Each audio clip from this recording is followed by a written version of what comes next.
procedemos a realizar el dibujo o la construcción de una serie de espirales.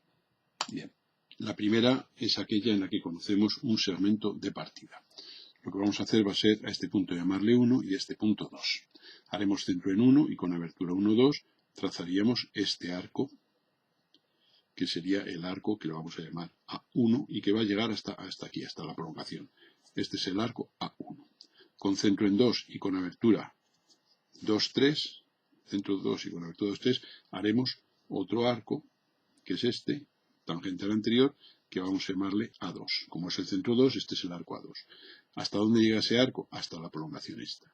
Una vez que tenemos eso, tenemos este punto 3 como centro y con abertura de compás esta de aquí, con centro en 3 y abertura A3, hasta aquí trazaríamos este arco y ese sería el A3. Y estaríamos así continuamente dando vueltas para generar esa espiral. Existe otro caso en el cual tenemos aquí el núcleo, que es un triángulo 1, 2, 3, un triángulo equilátero. Entonces lo que hacemos es con centro en 1 y con esta abertura de compás trazamos este arco, que sería el arco A1. ¿Hasta dónde? Hasta la prolongación del 1, 2. Me da este punto. Con centro en 2, con otro centro en otro vértice del triángulo y esta abertura de compás, haremos otro arco hasta cortar aquí. Y este es el arco A2. Una vez que tengo el arco 2 que termina aquí, hago centro en el tercer vértice y con esta abertura de compás haría este otro arco, que sería el arco A3 y que llegaría aquí. Seguiríamos el proceso ahora, de nuevo, haríamos centro en 1 y con esta abertura haríamos este arco hasta esta prolongación. Este sería el A4, etc. Y eso se va abriendo y vamos generando así la espiral de núcleo triangular. También podemos establecer una espiral de núcleo cuadrado. Supongamos este cuadrado de vértices 1, 2, 3 y 4. El esquema es el mismo. Hacemos centro en 1 y con esta abertura de compás hacemos este arco y este es el arco A1 que termina en la prolongación de este lado del cuadrado. Hacemos centro en 2 y con esta abertura de compás hacemos este arco que termina en la prolongación de este lado. De modo que este es el arco A2. A continuación hacemos centro en 3 y con esta abertura de compás hacemos este arco hasta cortar a esta prolongación y siendo esto el arco A3. Hacemos centro en 4 y con esta abertura de compás hacemos este otro arco hasta cortar y este sería el arco A4, etcétera, etcétera, etcétera. Nosotros podemos hacer con un núcleo cuadrado, como hemos hecho en este caso, pero también podría ser un núcleo rectangular. Si este es el vértice 1, el 2, el 3 y un 4 de ese rectángulo. El proceso es el mismo, con centro en 1 y con abertura al lado mayor del rectángulo, hacemos este arco hasta cortar a esta prolongación. Con centro en 2 y con esta abertura de compás, hacemos un arco hasta cortar a esta prolongación. Este es el arco A2. Este había sido el arco A1. Con centro en 3 y con esta abertura de compás, desde el 3 hasta aquí, esta abertura, trazaremos este otro arco. Y este sería el arco A3. Con centro en 4 y esta abertura de compás, desde el 4 hasta este extremo, haríamos este arco y este sería el arco A4, etc. Entonces seguiríamos abriendo las distintas vueltas de esa espiral. Esto evidentemente tiene que ser tangente aquí, claro. Son arcos, como se puede ver, de arcos tangentes entre sí. El siguiente caso es la espiral llamada armónica o la espiral de Durero o la espiral áurea también. Lo primero que tenemos que hacer es recordar cómo, se basa en un rectángulo áureo. Para ello vamos a recordar cómo se construye. Si yo parto del lado menor, vamos a pensar que partimos del lado mayor. Si partimos del lado mayor del rectángulo áureo, el proceso para hallar el lado menor sería hacer aquí una perpendicular, llevar esta misma medida en esa perpendicular, coger el punto medio de este segmento y hacer esta circunferencia de este diámetro. Unir este punto con este, con lo cual este segmento esta medida es el segmento áureo de este. Se recuerda que si este es X y esto es su áureo, el concepto de proporción áurea es que al dividir A entre X, el cociente entre el áureo y X, es lo mismo que dividir X menos A entre A. Es decir, la diferencia entre este menos este entre A. Es decir, que si esto es X y aquí hago una porción que es A, este de aquí es X menos A.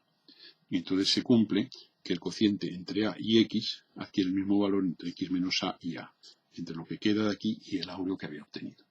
Con lo cual, si parto de un segmento X, gráficamente, esto tiene una demostración matemática basada en teorema de Pitágoras, simplemente cojo una medida X, hago aquí la perpendicular y llevo esa misma medida, punto medio, circunferencia de ese diámetro, uno este con el centro y este es el áureo de X.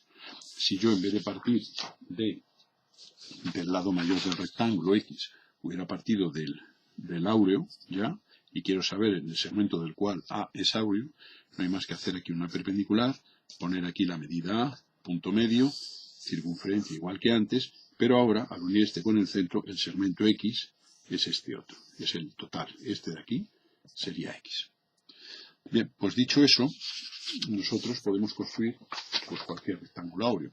Esas proporciones, como se sabe, pues están en el ámbito del arte y de la naturaleza, etcétera, presentes muchas veces. Entonces, supongamos que nosotros partimos de un rectángulo áureo obtenido sus lados por el procedimiento que acabamos de explicar. Entonces, esta es la llamada espiral de Durero o espiral áurea. El lado menor me lo pongo aquí y formo aquí un cuadrado, con lo cual este punto es el centro 1, y hago centro aquí y hago este arco A1. A continuación, de este rectángulo que queda aquí, que vuelve a ser áureo, al haberle quitado un cuadrado, de ese rectángulo áureo vuelvo a formar le quito el lado menor, o sea que el lado menor me lo pongo aquí y formo un nuevo cuadrado. Este es el centro 2, y hago centro en 2 y hago este arco, y ese es el arco A2. Este nuevo rectángulo que se forma vuelve a ser áureo, cojo el lado menor y formo un nuevo cuadrado, hago centro aquí y hago este arco, que es el vértice 3, y este es el arco A3. Y así podemos ir haciendo, esto formo aquí un nuevo cuadrado, centro aquí, y otro arco, etcétera, etcétera. Y este sería la llamada espiral de Durero, o también la espiral, digamos, áurea, o armónica, también se puede llamar. Bien. A continuación vamos a estudiar la espiral logarítmica. Para hallar la espiral logarítmica tenemos que partir de una unidad de medida, OB, que vamos a llamarla esta, OB, y en una perpendicular, una medida AOA, de modo que OA sea R veces OB. Y entonces tendremos aquí el punto OA. Por ejemplo, 2 veces OB o 2,5, lo que sea. El proceso es el siguiente. Nosotros formamos ese triángulo y unimos A con B. Esto lo vamos a prolongar. Por B hacemos una perpendicular a AB. Esto es perpendicular aquí y tenemos C. Por C hacemos perpendicular a BC. Esta es perpendicular y en la prolongación esta tenemos D. Y así infinitamente. O sea, por B perpendicular a BC y tendríamos E.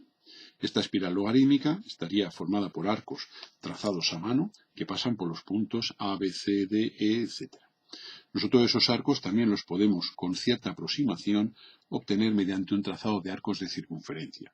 Ese trazado se puede hacer, o sea, insisto que esto sería un trazado a mano, Entonces, lo que haríamos sería de A, B, hallar la mediatriz, y en su corte con la bisectriz de este ángulo de 90 grados, que es este, tener un centro. Pues hacer centro ahí y trazar ese arco. Luego cogemos BC y hallaríamos su mediatriz y en su corte con la bisectriz de este otro ángulo recto aquí, tendríamos otro centro y trazaríamos otro arco y así sucesivas veces. Insisto que la logarítmica, por definición, es un arco trazado a mano y no, o sea que sea una cosa así. Pero nosotros esto es una aproximación. La fórmula general de la logarítmica es el radio, que es la distancia del centro a los distintos puntos, es una constante por el número E elevado al ángulo omega, que es el ángulo que se va generando al hacer el movimiento. Pero vamos, esto sería, el trazado es, ya digo, tener las dos medidas, entonces simplemente por el punto B, hago 1A con B, por B perpendicular, llevo a C, que eso es el corte con esta prolongación de este eje, por C perpendicular a BC, saco D, hago por D perpendicular a CD, saco E, etcétera, etcétera. Y la otra forma, gráfica pero con bastante aproximación, mediante arcos de circunferencia, sería del segmento AB hacer mediatriz y de este ángulo de 90 grados bisectriz. Y se cortan ahí en el centro y trazo. Lo mismo, de BC mediatriz y de este ángulo bisectriz. Se cortan aquí y arco, etcétera. Y por último, tendríamos la espiral de Arquímedes, que nosotros vamos a partir de un diámetro de una circunferencia, que puede ser este, que vamos a trazar, y vamos a dividir esa circunferencia en un número de partes iguales. Aquí lo vamos a hacer en 8 partes iguales, pero puede hacerse en 16, etc. Tendríamos aquí estas 8 partes. Una vez que tenemos esas 8 partes, dividimos el radio también en 8 partes. Tenemos aquí, supongamos que estas son las 8 partes. Y entonces, hacemos centro aquí y hacemos un arco y tenemos un punto. Hacemos centro aquí, hacemos otro arco y tenemos otro punto. Hacemos centro aquí, hacemos otro arco y en la siguiente división otro punto. O sea que vamos avanzando en radios, radialmente, y en el giro. Hacemos este arco y nos corta aquí. Hacemos este arco que sería el siguiente y nos corta aquí. Hacemos este arco, nos corta aquí. Hacemos este arco, nos corta aquí y el último aquí. Y luego esos puntos que hemos ido obteniendo los uniríamos mediante una curva que sería la espiral de Arquímedes. O sea que repito el proceso para que quede claro. O sea que la idea va a ser que vamos a coger una circunferencia de partida y su radio lo vamos a dividir en un número de partes iguales. Aquí tengo 4 y luego habrá otras 4. Y esas son los dos diámetros perpendiculares y las mismas partes iguales en las que divido el radio se divide la circunferencia, es decir, me tenía ahí un octógono. Y entonces la cuestión es que este primer arco me da este punto, este segundo arco me da este punto, el tercer arco me da este, el cuarto arco me da este, el quinto arco me da este, el sexto, en fin, vamos avanzando, etc. El séptimo me dará otro por aquí y el octavo. Y ahora estos puntos los uno así, mediante una curva, y esa sería la espiral de Arquímedes.